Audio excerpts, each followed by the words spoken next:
sentiments indescriptibles que n'éprouvent que ceux qui les vivent.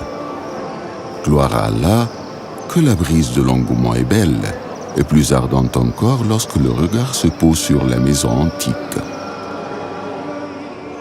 Allah, pureté à lui, dit et accomplissez pour Allah le pèlerinage et la Omra.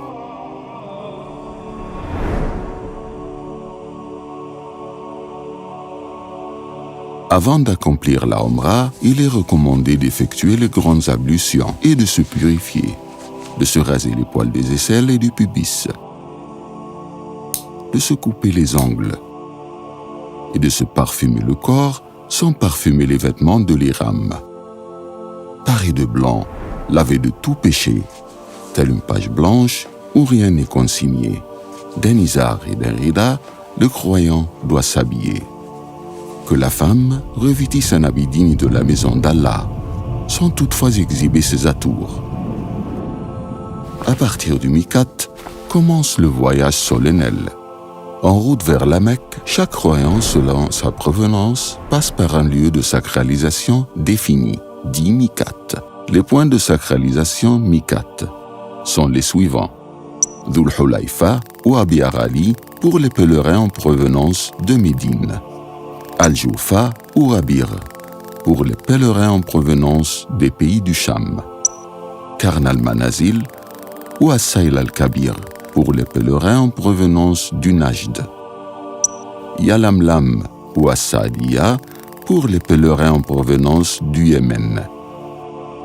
Dhat Irq pour les pèlerins en provenance d'Irak. Ces lieux constituent le point de sacralisation des personnes y résidant, ainsi que tout voyageur passant par ces lieux avec l'intention d'accomplir le Hajj ou la Omra, même si ces derniers n'y résident pas initialement. Quant aux Mécois, il leur incombe d'entrer en état de sacralisation depuis le Hil. Il s'agit des lieux se trouvant en dehors des frontières du Haram. Il est de la sunna pour quiconque voyage par voie terrestre de stationner au Mikat et d'y formuler l'intention d'accomplir la Omra en disant « Ô Allah, me voici répondant à ton appel pour accomplir la Omra. S'il craint d'être empêché de parvenir au Haram, il peut émettre la condition suivante. Si je suis empêché, je mettrai fin à ma Omra à l'endroit même où je me trouverai. » Quant aux voyageurs qui passent au niveau du Mikat par les airs ou par les mers, il doit formuler l'intention d'accomplir la Omra à hauteur du Mikat et il lui est interdit d'outrepasser le Mikat sans entrer en état de sacralisation. En état de sacralisation, le pèlerin est tenu d'éviter tous les actes invalidant cet état, qui sont se raser et se couper les cheveux ou les poils, se couper les ongles, se parfumer le corps ou l'habit de l'ihram, revêtir un vêtement cousu, se couvrir la tête, les rapports charnels ainsi que leurs préliminaires, chasser le gibier, porter des gants ou un niqab concernant les femmes, contracter un mariage ou des fiançailles.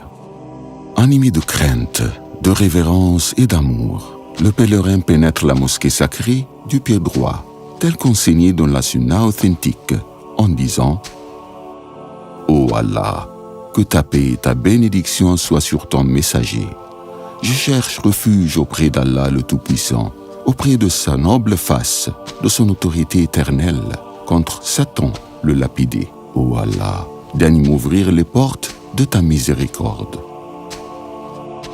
En apercevant la Kaaba, le pèlerin cesse la talbiya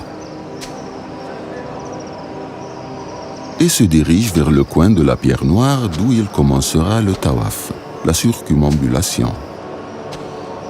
Il est de la sunna de dénuder son épaule droite en passant sa houppelande sous l'aisselle droite et en rabattant les deux bouts par devant sur l'épaule gauche.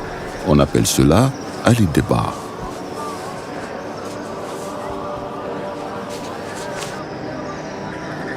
Une fois à hauteur de la pierre noire, le pèlerin débute le tawaf et dit en faisant signe de la main en direction de la pierre noire Allah est le plus grand.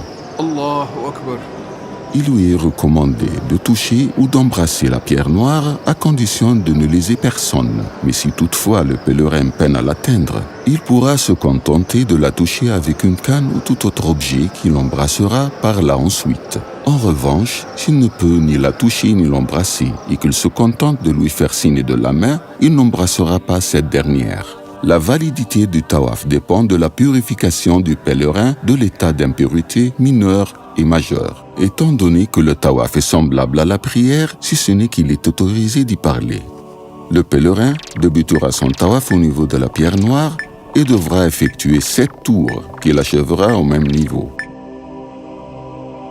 Dans cette situation, il convient aux musulmans de se consacrer entièrement au rappel d'Allah et aux invocations, et d'éviter les disputes, les polémiques et les plaisanteries par respect pour cette occasion d'exception, durant laquelle les péchés sont expiés, les âmes affranchies du feu de l'enfer et les bonnes actions exposées devant Allah.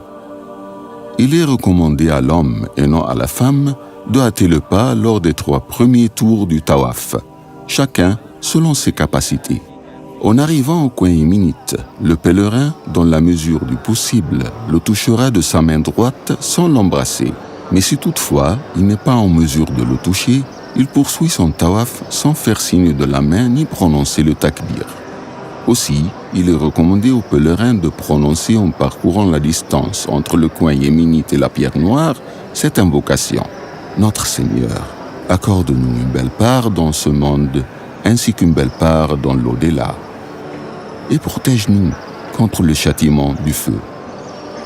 Après le 7e tour du tawaf, le pèlerin recouvre son épaule et se dirige vers l'arrière du maqam de Ibrahim, afin d'y accomplir des unités de prière si cela lui est possible. Sinon, il les accomplira là où il pourra au sein de la mosquée sacrée. Lors de la première raka'a, il récite après la Fatiha sourate les infidèles, Al-Kafirun. Et lors de la seconde raka'a, il récite après la Fatiha sourate le monothéisme pur, Al-Ikhlas. Après avoir accompli la prière, le pèlerin se dirige vers le Massa. Et chemin faisant, il lui est recommandé de boire de l'eau de Zamzam. Arrivant sur le mont d'As-Safa, il dit « Nous commençons par ce par quoi Allah commence », tout en récitant la parole divine. As-Safa et Al-Marwa sont vraiment parmi les lieux sacrés d'Allah. Ensuite, il s'oriente vers la Qibla, où le Seigneur, exalté soit-il, prononce le takbir et l'invoque humblement en disant « Il n'y a de divinité véritable qu'Allah l'unique, sans associé. À lui appartient la royauté ainsi que les louanges. Et il est l'omnipotent. Il n'y a de divinité véritable qu'Allah l'unique. Il a tenu sa promesse, fait triompher son serviteur et vaincu à lui seul les ennemis coalisés. » Par 3 fois, il répète cette invocation et entre chacune d'entre elles, il formulera d'autres invocations de son choix. Ensuite, il quitte As-Safa pour se rendre au mont d'Al-Marwa, en évoquant le Seigneur et en exprimant les invocations de son choix. Il est recommandé aux hommes et non aux femmes d'accélérer le pas entre les 2 signaux verts. Arrivant au mont d'Al-Marwa, le pèlerin reformule les mêmes invocations qu'il a déjà prononcées lorsqu'il était sur le mont d'As-Safa, à l'exception de la récitation du verset. De la sorte, le pèlerin aura accompli l'un des 7 parcours du Sa'i. Ensuite, il réitère le parcours de la même manière en revenant à Safa. Et chaque aller-retour accompli entre As-Safa et Al-Marwa sera comptabilisé comme un parcours. Et ce, jusqu'au 7e parcours qui se terminera sur le mont d'Al-Marwa. Pour se désacraliser, l'homme est tenu de se raser ou de se raccourcir les cheveux. La femme, quant à elle, doit couper de sa chevelure l'équivalent d'une phalange. Ainsi, le pèlerin n'est plus concerné par les interdits de l'ihram. Et se rasant ou se coupant les cheveux, le pèlerin clôture sa omra. Notons ici qu'il n'est pas rapporté que le prophète, paix et bénédiction d'Allah sur lui, a accompli 2 unités de prière en fin de Omra. Chers pèlerins, après un si long voyage et autant de fatigue, il convient de se conformer aux enseignements du prophète, paix et bénédiction sur lui, et d'implorer Allah de tout cœur, avec l'espoir qu'il vous agrée.